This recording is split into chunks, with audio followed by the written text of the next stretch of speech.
Welcome to మన TV. ముందుగా headlines చూద్దాం.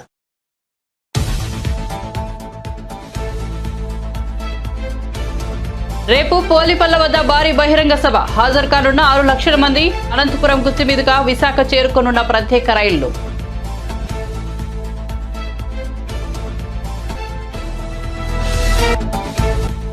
ఉమ్మడి నిజామాబాద్ జిల్లాలో ఘోరం. ఆస్తి కోసం 6గురు హత్య.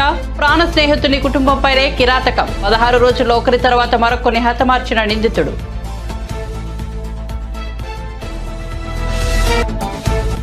రోజాకు టికెట్ ఇవ్వారంటూ ప్రచారం.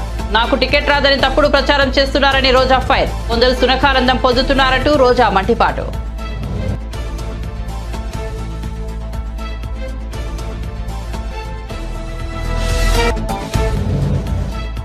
లోక్సభలోకి దుండగుల చొరబాటుపై దద్దరిల్లుతున్న పార్లమెంట్. సభలో మరో 49 మంది ఎంపీలపై సస్పెన్షన్ వేటు.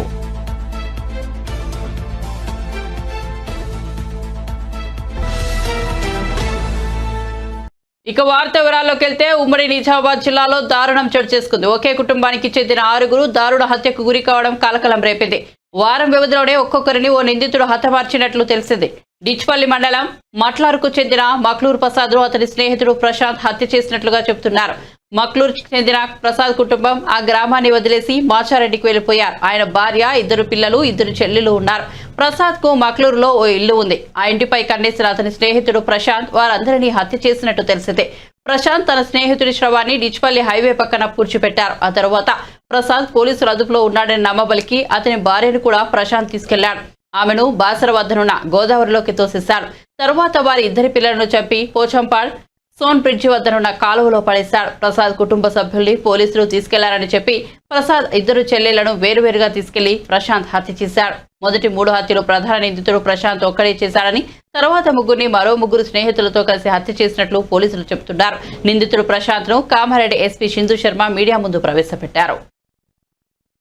కట్టెలతో రాళ్లతో కొట్టి చంపేయడం జరిగింది. సో వీళ్ళు కన్ఫెషన్లో చెప్తుంది ఏంటంటే అక్కడే నియర్ బై ప్లేస్లో పూడ్చిపెట్టాము అని చెప్పి. సో అది మనము కన్ఫెషన్లో తెలిసిన విషయం కాబట్టి ఎగ్జిమేషన్ చేసి ఈ ఫౌండ్ టు బి కరెక్ట్ ఆ బాడీ మనం రికవర్ చేయాల్సిన అవసరం ఉంది. ఆఫ్టర్ 29th మళ్ళీ ఫ్యామిలీ మెంబర్స్ ఇతను ప్రసాద్ కనిపించట్లేదు అని కంప్లైంట్ చేసే అవకాశం ఉంది కాబట్టి సో వాళ్ళని కూడా కాన్ఫిడెన్స్లోకి తీసుకొని వాళ్ళని నమ్మించి ఇతని మీద పాత కేసు ఉంది, ఈ కేసుకి సంబంధించి అతను మళ్ళీ హీఈస్ హైడింగ్ సమ్వేర్ సో అని చెప్పడం వల్ల ఫ్యామిలీ మెంబర్స్ నమ్మి అతని గురించి ఏం మిస్సింగ్ కంప్లైంట్ ఏది ఇవ్వలేదు ఈ ప్రసాద్ అనే అతని గురించి. సో 1st of December అంటే ఈ మంత్ ఫస్ట్ రోజు తను ఒక రెంటెడ్ కార్ తీసుకుని పాల్వంచ నుంచి తన ప్రశాంత్ వాళ్ళ భార్య సాన్విక అనే ఆవిడని అండ్ ఒక సిస్టర్ శ్రావణి వీళ్ళిద్దరిని తీసుకుని ప్రసాద్ని కల్పిస్తాను అని చెప్పి నిజామాబాద్ తీసుకెళ్ళడం జరిగింది. సో అక్కడ సిస్టర్కి ఫస్ట్ ఆవిడని కల్పించి తీసుకొస్తాను అని కొంచెం కన్విన్స్ చేసి వైఫ్ని బాసరా బ్రిడ్జ్ దగ్గరికి తీసుకువెళ్ళి సో కార్లో ఆల్రెడీ 3 అక్యూజ్డ్ ప్రజెంట్ ఉన్నారు. A1 Prashant and Vishnu and Vamshi. వాళ్ళు as per their prior plan ఒక తాడుతోటి థ్రాట్లింగ్ స్ట్రాంగ్యులేషన్ చేసి ఆవిడ్ని చంపేసి బాసరా బ్రిడ్జ్ పై నుంచి పడేశామని కన్ఫెషన్లో చెప్తున్నారు. సో దీనికి సంబంధించి మనకి ఏదైనా missing cases or unknown dead bodies cases ఏమైనా అయినాయా మనం వెరిఫై చేయాల్సిన అవసరం ఉంది. బాసరా ఆ బ్రిడ్జికి సంబంధించిన జ్యూరిస్డిక్షనల్ పోలీస్ స్టేషన్తో అండ్ డౌన్ స్ట్రీమ్ పోలీస్ స్టేషన్స్లో కూడా ఏదైనా అన్నోన్ డెడ్ బాడీస్ 174 కేసెస్ కానివ్వండి, అన్ఐడెంటిఫైడ్ కేసెస్ ఏమన్నా ఉన్నాయా మనం వెరిఫై చేయాలి ఇప్పుడు. సో వాళ్ళు ఆవిడ బాసరా బ్రిడ్జ్ మీద నుంచి బాడీ డిస్పోజ్ చేసిన తర్వాత యాజ్ పర్ దేర్ కన్ఫెషన్ మళ్ళీ శ్రావణి అనే సిస్టర్ని బండిలో ఎక్కించుకుని ఆవిడని మెదక్ జిల్లా చేగుంట పిఎస్ లిమిట్స్లో స్ట్రాంగ్యులేషన్ చేసి తాడుతోటి ఆవిడ బాడీ అక్కడ పడేసి పెట్రోల్ పోసి బర్న్ చేసి డిస్పోజ్ చేయడానికి ప్రయత్నం చేశారు. ఆఫ్టర్ దిస్ వీళ్ళకి 4th రోజు 4th రోజు మళ్ళీ ప్రసాద్ అండ్ సాన్వికాకి ఇద్దరు కమల పిల్లలు ఉన్నారు. సో వాళ్ళని తీసుకొని రమ్మని చెప్తున్నారు ఫాదర్ అని చెప్పి వీళ్ళిద్దరిని కూడా పాల్వంచ విలేజ్ నుంచి తీసుకుని వెళ్ళడం జరిగింది. తీసుకుని వెళ్ళిన తర్వాత నిజామాబాద్ డిస్ట్రిక్ట్ మెండోరా పిఎస్ లిమిట్స్లో ఇప్పుడు ఈ కేసులో ఇన్వాల్వ్ అయ్యి ఉంది వంశీ అండ్ విష్ణు కాకుండా ఈ ప్రశాంత్ అనే వాళ్ళ జువెనైల్ బ్రదర్ ఉన్నారు next accused. So this person వీళ్ళిద్దరూ కలిసి వాళ్ళని థ్రాట్లింగ్ చేసి చంపేసి ఆ మెండోరా పిఎస్ లిమిట్స్ లో ఉన్న బ్రిడ్జ్ పై నుంచి. వైసీపీ సిట్టింగ్ ఎమ్మెల్యేలలో ఈసారి ఎంతమందికి టికెట్ వస్తుందో అనే చర్చ పెద్ద ఎత్తున సాగుతోంది. ఇప్పటికే పలువురిని పక్క నియోజకవర్గాలకు మారుస్తూ ముఖ్యమంత్రి జగన్ సంచలన నిర్ణయం తీసుకున్నారు. ఈసారి దాదాపు 80 మంది సిట్టింగ్ ఎమ్మెల్యేలు జగన్ పక్కన పెట్టబోతున్నారనే ప్రచారం జరుగుతోంది. మంత్రి రోజాకు కూడా ఈసారి టికెట్ ఇవ్వబోరనే ప్రచారం ఊపందుకుంది. ఈ నేపథ్యంలో రోజా స్పందిస్తూ తనకు టికెట్ రాదని తప్పుడు ప్రచారం చేస్తూ కొందరు సునకానందం పొందుతున్నారని మండిపడ్డారు. వారి ఆశలు ఫలించవని అన్నారు. ఎన్నికల్లో తాను పోటీ చేయడం ఖాయమని ధీమా వ్యక్తం చేశారు. ఒక్కచోట పోటీ చేస్తే గెలుస్తావో లేదో అనే భయంతో చంద్రబాబు, పవన్ కళ్యాణ్ 2 చోట్ల పోటీ చేయాలనుకుంటున్నారని 2 నియోజకవర్గాల్లో సర్వేలు చేయించుకున్నారని ఎద్దేవా చేశారు.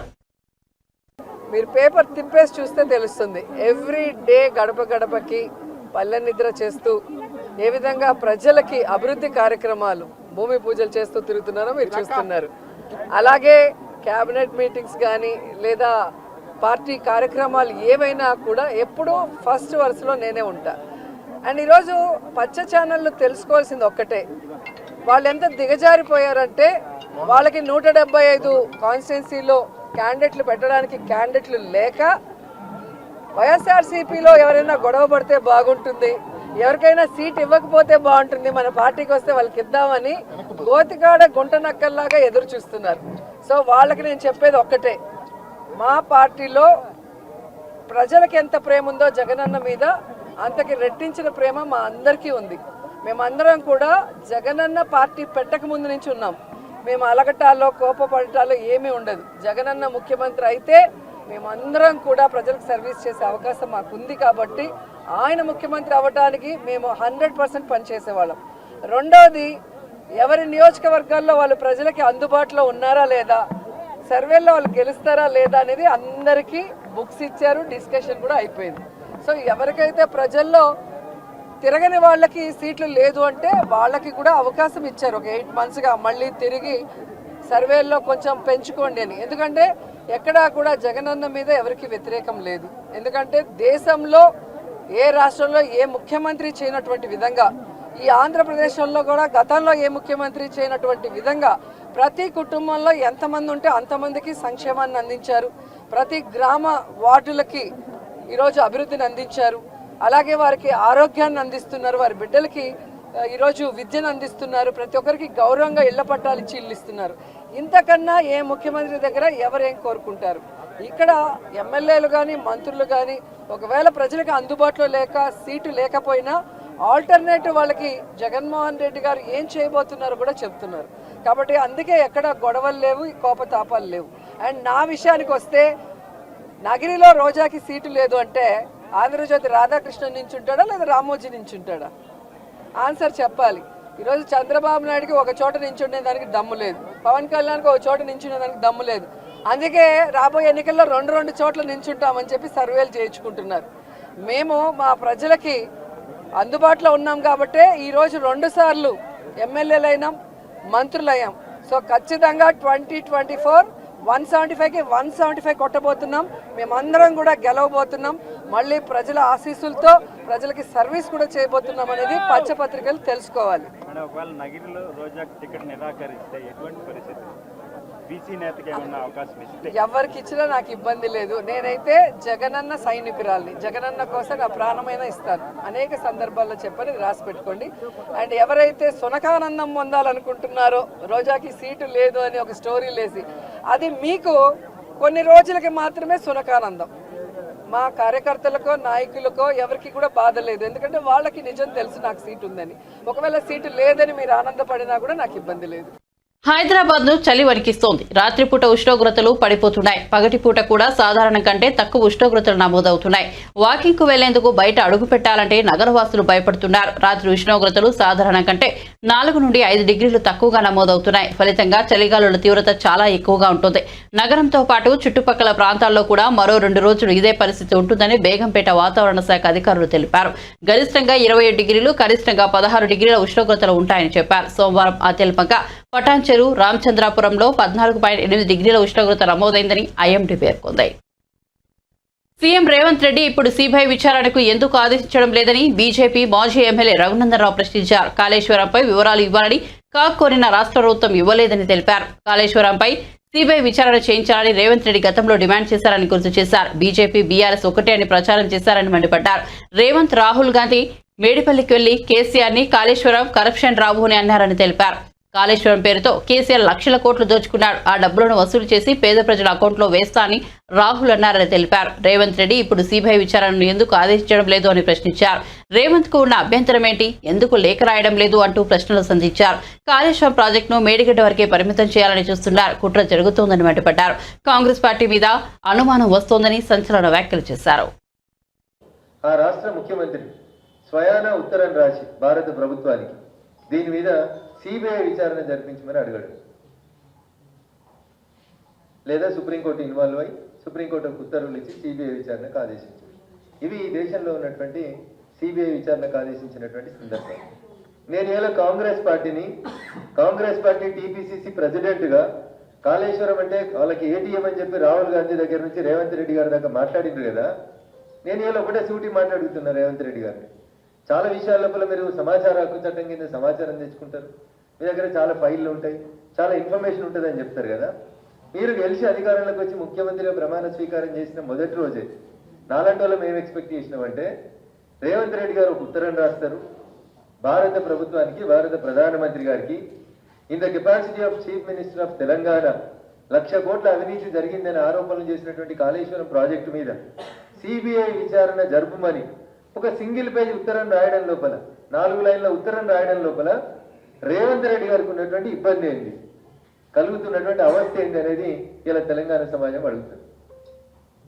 నీకెందుకు డౌట్ వచ్చింది రఘునందన్ అని మీరు అంటుండొచ్చు.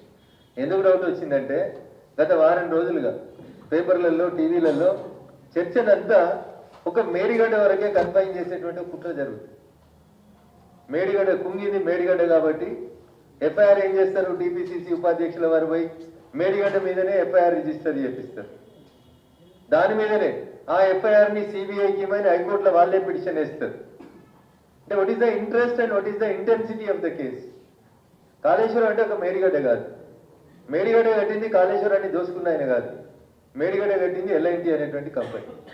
మీరు ఏం చేస్తా ఉన్నారు, మొత్తం 1,00,000 కోట్ల ప్రాజెక్ట్ అయిన కాళేశ్వరాన్ని చిన్నదిగా చేసి చూపెట్టి కేవలం మేడిగడ్డ వరకే మీ టీపీసీసీ ఉపాధ్యక్షుల వారు ఇచ్చినటువంటి కంప్లైంట్ మీద మేడిగడ్డ వరకే మీరు దాన్ని కేసుని కన్ఫైన్ చేస్తూ సిబిఐ విచారణ అంతవరకే అడగాలనుకుంటున్నారా? ఏమంటారు ఇక్కడ, మీరే చేయాలని మంత్రి అంటారు, మేం చేయమని ఎల్ఎన్టీ కంపెనీ అంటారు. ఇది కూడా రఘునందన్ రావు కవిత్వం కాదు. నిన్న మంత్రి సమీక్షించారు, మొన్న రాత్రి ముఖ్యమంత్రి గారు సమీక్షించారు. ఏమంటారు, ఎల్ఎన్టీ ఇది కుంగింది అన్న తెల్లారి ఎల్ఎన్టీ నుంచి ఒక ప్రతినిధి ఒక ఉత్తరం ఇచ్చిండని చెప్పి పేపర్లలో వార్త వచ్చింది. ఏమని, ఎల్ఎన్టీ అనే సంస్థనే ఈ కుంగిపోయినటువంటి మేడిగడ్డని పూర్తిగా తమ సొంత ఖర్చుతో రిపేర్ చేస్తుంది అని అప్పుడు ఉన్నటువంటి బీఆర్ఎస్ ప్రభుత్వం ఒక కింది స్థాయి అధికారితో ఒక ఉత్తరం ప్రజలకు ఇచ్చి రాష్ట్ర ప్రభుత్వం మీద భారం పడతలేదని నమ్మించేందుకు ప్రయత్నం చేసింది. నిన్న ఎల్ఎన్టీ ప్రతినిధులు వైస్ ప్రెసిడెంట్ హోదాలో ఉన్నటువంటి వ్యక్తి గౌరవ ఇరిగేషన్ శాఖ మంత్రి ఉత్తమ్ కుమార్ రెడ్డి గారితో కలిసి జరిపిన మీటింగ్ లో ఆయన ఏమంటాడంటే, మేము ప్రాజెక్టు కట్టడం ఎప్పుడో పూర్తి అయిపోయింది, మేడిగడ్డ కట్టిన తర్వాత మేము 2022వ సంవత్సరం వరకే మెయింటెనెన్స్. విశాఖపట్నంలోని షీలానగర్ ఈఎస్ఐ ఆసుపత్రి ప్రాంగణాన్ని ఆంధ్రప్రదేశ్ బీజేపీ రాష్ట్ర అధ్యక్షురాలు దగ్గుపాటి పురంధేశ్వరి పరిశీలించారు. ఈ సందర్భంగా ఆమె మీడియాతో మాట్లాడుతూ ప్రభుత్వంపై వివాదాస్పద వ్యాఖ్యలు చేశారు. కడప విమానానికి ఫుల్ ఆక్యుపెన్సీ ఉందంటే అనుమానాలు కలుగుతున్నాయని ఆరోపించారు. విశాఖలో భూముల దోపిడీ కోసం వాళ్ళంతా ఇక్కడికి వస్తున్నట్లు కనిపిస్తోందని ఆమె విమర్శలు గుప్పించారు.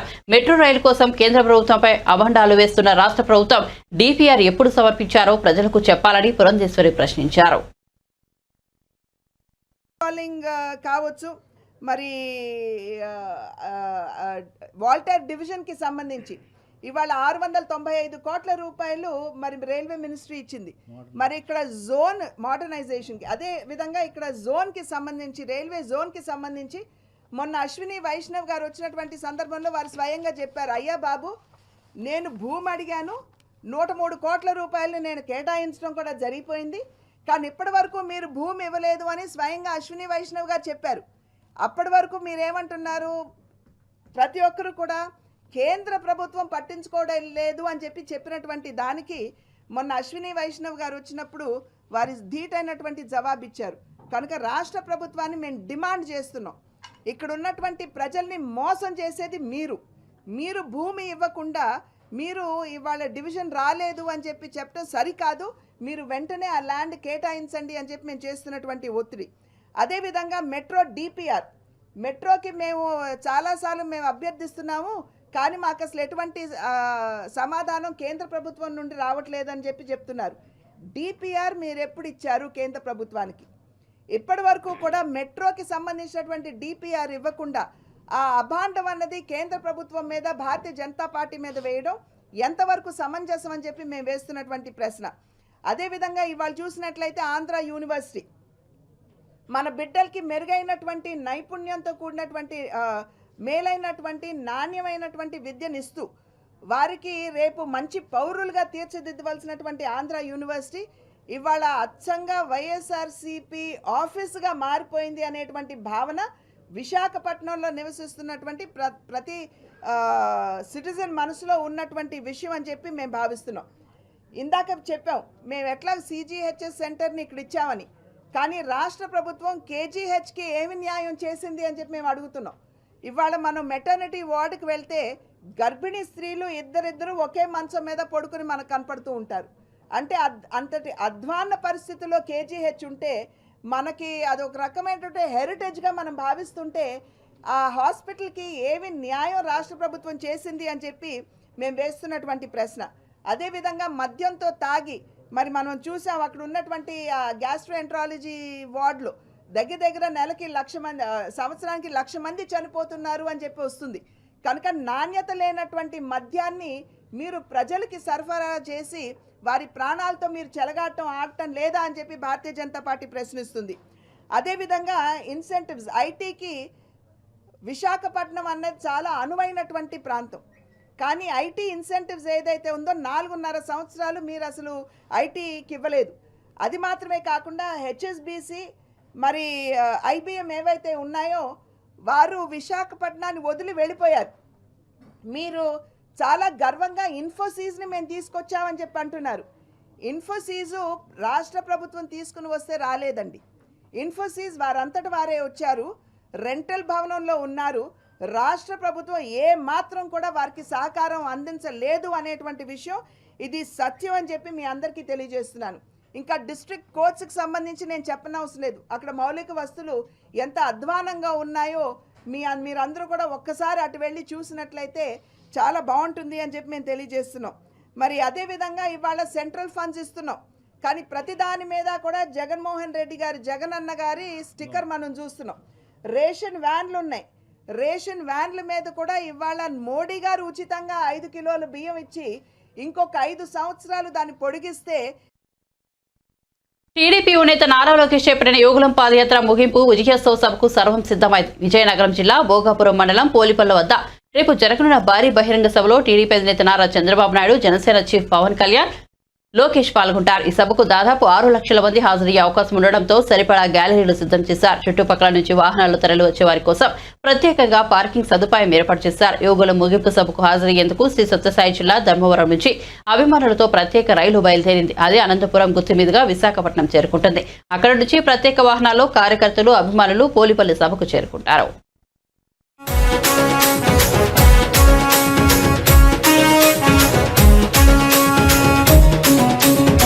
ముఖ్యమంత్రి వైఎస్ జగన్మోహన్ రెడ్డి ఏపీ ఇంధన శాఖ అధికారులను అభినందించారు. ఏపీకి అత్యుత్తమ ఇంధన సామర్థ్య అవార్డు వచ్చిన నేపథ్యంలో సీఎం జగన్ ఇంధన శాఖ ఉన్నతాధికారులు కలిశారు. ఈ సందర్భంగా ముఖ్యమంత్రి జగన్ వారిని అభినందించారు. కాగా ప్రతిష్టాత్మక national energy conservation award 2023 AP దక్కించుకుంది. ఈ క్రమంలో క్యాంప్ కార్యాలయంలో సీఎం జగన్ ను ఇంధన శాఖ ఉన్నతాధికారులు సోమవారం కలిశారు.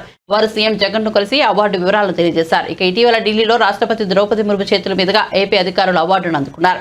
అయితే వరుసగా 2 సార్లు అవార్డును దక్కించుకుని ఏపీ రికార్డు సృష్టించింది. ఇక ముఖ్యమంత్రి జగన్ ను కలిసిన వారిలో ఇంధన శాఖ special chief secretary K Vijayanand, AP Genco MD KVN Chakradhar Babu, AP Transco MD B Mallareddy, AP CSC M chief executive officer BAVP Kumareddy పాల్గొన్నారు. ఆంధ్రప్రదేశ్లో అసెంబ్లీ ఎన్నికలు సమీపిస్తున్న వేళ కీలక పరిణామాలు చోటు చేసుకుంటున్నాయి. కృష్ణా జిల్లాకు చెందిన జనసేన నేత ఎడ్లపల్లి రామ్ సుధీర్ వైఎస్ఆర్ కాంగ్రెస్ పార్టీలో చేరారు. తాడేపల్లిలోని సీఎం క్యాంప్ కార్యాలయంలో సీఎం వైఎస్ జగన్ సమక్షంలో ఆయన వైసీపీలో చేరారు. రామ్ సుధీర్ తో పాటు పలువురు నేతలు వైఎస్ఆర్సీపీలో చేరారు. వాళ్ళందరికీ వైఎస్ జగన్ కండువాలు కప్పి సాధారణంగా పార్టీలోకి ఆహ్వానించారు. ఈ కార్యక్రమంలో మంత్రి జోగి రమేష్ పాల్గొన్నారు. కృష్ణా జిల్లా పెడ నియోజకవర్గానికి చెందిన ఎడ్లపల్లి రామ్ సుధీర్ జనసేన అధ్యక్షుడు పవన్ కళ్యాణ్ అనుసరిస్తున్న విధానాలు నచ్చక వైసీపీలో చేరుతున్నట్టు తెలిపారు. జనసేన నేత ఎడ్లపల్లి రామ్ సుధీర్ సీఎం జగన్ పాలన మెచ్చి తమ పార్టీలో చేరారని మంత్రి జోగి రమేష్ అన్నారు. వచ్చే ఎన్నికల్లో వైసీపీ విజయం కోసం కలిసి పనిచేసేందుకు నిర్ణయం తీసుకున్నారని తెలిపారు. ఎన్నికల నాటికి చంద్రబాబు నాయుడుతో మిగిలేది పవన్ కళ్యాణ్ ఒక్కరే. జనసేన నేతలు కార్యకర్తలు ఎవరు ఆ పార్టీలో ఉండరని జోగి రమేష్ విమర్శించారు. ఆత్మాభిమానాన్ని చంపుకుని చంద్రబాబుకు మద్దతు ఇవ్వొద్దంటూ జనసేన కార్యకర్తలకు పిలుపునిచ్చారు. పవన్ కళ్యాణ్ని ఒక లీడర్గా రేపు రాబోయే రోజుల్లో ఒక ముఖ్యమంత్రి అభ్యర్థిగా అందరూ కూడా గుర్తించారు, గౌరవించారు. కానీ నేను ఆ స్థాయి కాదు. నేను చంద్రబాబు నాయుడికి తాబేదోడుగానే ఉంటాను, చంద్రబాబు నాయుడిని మోస్తాను, చంద్రబాబు నాయుడిని ముఖ్యమంత్రి చేయడం కోసమే పనిచేస్తానని చెప్పేసి స్పష్టంగా ఈ రాష్ట్ర ప్రజలకు చెప్పాడు. మీ ద్వారా జనసేన నాయకుల్ని కార్యకర్తలను కూడా కోరుతా ఉన్నా, మీరు ఆత్మాభిమానాన్ని చంపుకొని చంద్రబాబు నాయుడికి సపోర్ట్ చేయొద్దని చెప్పి అడుగుతా ఉన్నా. ఎందుకంటే మీరు ఆ రోజున సపోర్ట్ చేస్తే 2014లో ఆ తర్వాత మీ లీడర్ని పవన్ కళ్యాణ్ని ఏ విధంగా దూషించింది మర్చిపోవద్దండి. ఆయన తిడితే తిట్టారు, ఆయన కుటుంబ సభ్యుల్ని సైతం రోడ్ల మీద తిట్టిన పరిస్థితులు మీరు మర్చిపోవద్దండి. ఒకానొక దశలో బాలకృష్ణ ఏ విధంగా మాట్లాడాడో కూడా మీరు మర్చిపోవద్దండి. వాళ్ళకి సంబంధించిన సామాజిక వర్గానికి సంబంధించిన బ్లడ్ మిమ్మల్ని ఎక్కించుకోమని చెప్పిన పరిస్థితులు కూడా మర్చిపోవద్దండి. ఇవన్నీ కూడా గుర్తుపెట్టుకోమని, రేపు రాబోయే రోజుల్లో మంచి జరగాలి అంటే, అభివృద్ధి జరగాలి అంటే, మన భవిష్యత్తు, యువత భవిష్యత్తు ముందుకు వెళ్ళాలి అని అంటే జగన్మోహన్ రెడ్డి గారి నాయకత్వాన్ని మీరందరూ కూడా కలిసికట్టుగా ఆయన అడుగులు అడుగువేయమని చెప్పేసి మిమ్మల్ని అందరినీ కూడా కోరుతూ, ఎడ్లపల్లి రామ్ సుధీర్ లాగా సోదరులు చాలామంది రేపు రాబోయే రోజుల్లో జనసేన నుంచి వైఎస్ఆర్ కాంగ్రెస్ పార్టీలోకి చేరబోతా ఉన్నారు. వాళ్ళందరినీ కూడా మనస్ఫూర్తిగా మీరందరూ కూడా గుండెల మీద చేసుకోండి, ఒకసారి ఆలోచన చేసుకోండి. తప్పనిసరిగా మీ అందరికీ కూడా మంచి గౌరవిస్తాం. మీరందరూ కూడా వైఎస్ఆర్ కాంగ్రెస్ పార్టీలోకి మిమ్మల్ని అందరం కూడా ఆహ్వానిస్తాం. జనసేన పార్టీ రాష్ట్ర సంయుక్త కార్యదర్శి, కృష్ణా జిల్లా జనసేన పార్టీ నాయకుడు, పెడన నియోజకవర్గ పార్టీ బరువు బాధ్యతలు మోసే ఏకైక నాయకుడు ఎడ్లపల్లి రామ్ సుధీర్ గౌరవ ముఖ్యమంత్రి జగన్మోహన్ రెడ్డి గారి నేతృత్వంలో ఈరోజు వైఎస్ఆర్ కాంగ్రెస్ పార్టీలో చేరినందుకు వారికి మనస్ఫూర్తిగా స్వాగతం పలుకుతూ, జగన్మోహన్ రెడ్డి గారి మంచి పరిపాలన, జగన్మోహన్ రెడ్డి గారి నాయకత్వం ఈరోజు రాష్ట్ర భవిష్యత్తుకు అవసరం, యువతకి అవసరం. అక్కడ ఉన్న పరిస్థితులు పవన్ కళ్యాణ్ గారిని ఒక లీడర్గా వైద్య రంగంలో సీఎం జగన్ చరిత్ర సృష్టించారని మంత్రి విడుదల రజని తెలిపారు. ఆరోగ్యశ్రీ చరిత్రలోనే సీఎం జగన్ అతిపెద్ద మైలురాయికి శ్రీకారం చుట్టారని అన్నారు. ఆరోగ్యశ్రీ పథకాన్ని 5 లక్షల నుంచి 25 లక్షల వరకు సీఎం జగన్ పెంచారన్నారు. రాష్ట్రంలో ఉన్న ప్రతి ఒక్క పేదవారికి ఉచిత వైద్యం అందించడమే లక్ష్యంగా వైసీపీ ప్రభుత్వం పనిచేస్తుందని మంత్రి విడుదల రజని తెలిపారు. సరికొత్త ఫీచర్స్ తో ఆరోగ్యశ్రీ కార్డులను లబ్ధిదారులకు పంపిణీ చేస్తున్నామన్నారు. 3257 ప్రొసీజర్స్కి పెంచి రాష్ట్రంలో ఏ విధంగా పేదవాడి ఆరోగ్యం కోసము పేదవాడికి ఉచిత వైద్యం అందించేందుకు ఏ విధంగా అడుగులు ముందుకు వేస్తున్నారో మీ అందరూ కూడా చూస్తూ ఉన్నారు. మరి సరిగ్గా మనం చూసినట్టయితే 2007లో వైఎస్ఆర్ గారు ఆరోగ్యశ్రీ పథకం ప్రవేశపెడితే మరి ఇదే పథకాన్ని ఒక డెకేడ్ తర్వాత అంటే 10 సంవత్సరాల తర్వాత ఆయుష్మాన్ భారత్ అనే పేరుతో మరి దేశవ్యాప్తంగా ఏ విధంగా అమలైందో మీరందరూ కూడా చూశారు. మరి ఈరోజు మనం మాట్లాడుకుంటున్నటువంటి ఈ ఆరోగ్యశ్రీ పథకం దేశానికే ఆదర్శంగా నిలిచింది. మరి రాష్ట్ర వ్యాప్తంగా కూడా మనం చూసుకుంటే ఈరోజు ముఖ్యమంత్రి గారు పెంచినటువంటి ప్రొసీజర్స్ 3257 ప్రొసీజర్స్ ఈరోజు మనం ఏటా చూసుకున్నట్టయితే సుమారు 4000 కోట్ల వరకు కూడా ఈరోజు ఆరోగ్యశ్రీకి మనము ఒక సంవత్సర కాలంలోనే మనము బడ్జెట్ని మనం కేటాయిస్తూ ఉన్నాము, దీన్ని ఖర్చు చేస్తూ ఉన్నాము. ఈ ఆరోగ్యశ్రీ పథకం మనం చూసినట్టయితే టీడీపీ హయాంలో 5 ఏళ్లకి కలిపి 5000 కోట్లకు పైగా వాళ్ళు ఖర్చు చేయడం జరిగింది. కేవలము 100 కోట్లకు పైగా వాళ్ళు ఖర్చు చేయడం జరిగింది టీడీపీ హయాంలో. మరి ఈరోజు ఇందాక నేను చెప్తున్నట్టుగా ఈరోజు జగనన్న పాలనలో ప్రతి ఒక్క సంవత్సరానికే 4000 కోట్లు మనం ఆరోగ్యశ్రీ కింద ఖర్చు చేస్తున్నామంటే ఒక్కసారి ఆలోచన చేయండి. పేదవాడి ఆరోగ్యం పట్ల, పేదవాడి బాగోగుల పట్ల, పేదవాడికి ఆరోగ్య భరోసా ఇచ్చేదానికి మన మనస్సున్న ముఖ్యమంత్రి గారు ఏ విధంగా పరితపిస్తున్నారు. మరి మనం చూసుకున్నట్టయితే నెట్వర్క్ హాస్పిటల్స్ టీడీపీ హయాంలో మనం చూసుకున్నట్టయితే 748 ఉండేవి. మరి ఈరోజు జగనన్న హయాంలో మరి నెట్వర్క్ ఎంపానల్డ్ హాస్పిటల్స్ మనం కనుక చూసుకున్నట్టయితే 2300కు పైగా ఈరోజు ఎంపానల్డ్ హాస్పిటల్స్ మనకు పనిచేస్తూ ఉన్నాయి. మరి దీన్ని బట్టి మీరు ఒక్కసారి ఆలోచన చేయండి, ఏ విధంగా నెట్వర్క్ హాస్పిటల్స్ పరిధిని పెంచి పూర్తి స్థాయిలో కూడా రాష్ట్ర ప్రజలకు ఒక మెరుగైన వైద్య సేవలు, నాణ్యమైన వైద్య సేవలు మనం అందిస్తున్నాము. అలాగే మీరు చూసుకున్నట్టయితే ఈరోజు జగనన్న పాలనలో క్షేత్రస్థాయి నుంచి మనం తీసుకున్నట్టయితే గ్రామ స్థాయిలో ఉన్నటువంటి విలేజ్ క్లినిక్స్ దగ్గర నుంచి అటు ఉన్నటువంటి మన కమ్యూనిటీ హెల్త్ సెంటర్స్ కావచ్చు, పిహెచ్సిస్ కావచ్చు, ఏరియా హాస్పిటల్స్ కావచ్చు, డిస్ట్రిక్ట్ హాస్పిటల్స్ కావచ్చు, టీచింగ్ హాస్పిటల్స్ కావచ్చు, మెడికల్ కాలేజ్ల వరకు కూడా మనం తీసుకున్నట్టయితే 17,000 కోట్లతో ఈరోజు జగనన్న ప్రభుత్వంలో నాడు నేడు కింద మరి హాస్పిటల్ల రూపురేఖలు మారుతూ ఏ విధంగా మనం అభివృద్ధి చేసుకుంటూ ముందుకు వెళ్తున్నామో రాష్ట్ర ప్రజలందరూ కూడా చూస్తూ ఉన్నారు. మరి ఎన్నడూ దేశానికే ఈరోజు ఆంధ్రప్రదేశ్ రాష్ట్రం జగనన్న పాలన, జగనన్న ప్రభుత్వం ఎక్కడ ఎప్పుడు ఎవరు వినని విధంగా రిక్రూట్మెంట్స్లో ఒక చరిత్ర సృష్టిస్తూ 53,000కు పైగా కూడా రిక్రూట్మెంట్స్ని. బులెటిన్ ముగించే ముందు హెడ్లైన్స్ మరోసారి చూద్దాం.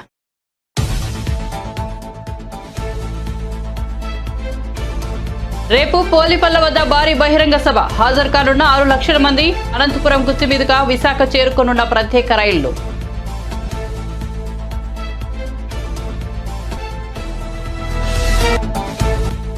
ఉమ్మడి నిజామాబాద్ జిల్లాలో ఘోరం, ఆస్తి కోసం 6గురు హత్య, ప్రాణ స్నేహితుని కుటుంబంపైనే కిరాతకం. 16 రోజుల్లో ఒకరి తర్వాత మరొకరిని హతమార్చిన నిందితుడు.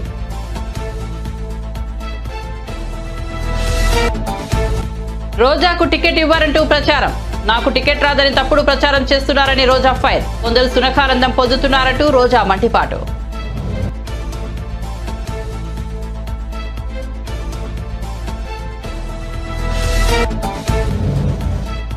లోక్సభలోకి దుండగుల చొరబాటుపై దద్దరిల్లుతున్న పార్లమెంట్. సభలో మరో 49 మంది ఎంపీలపై సస్పెన్షన్ వేటు.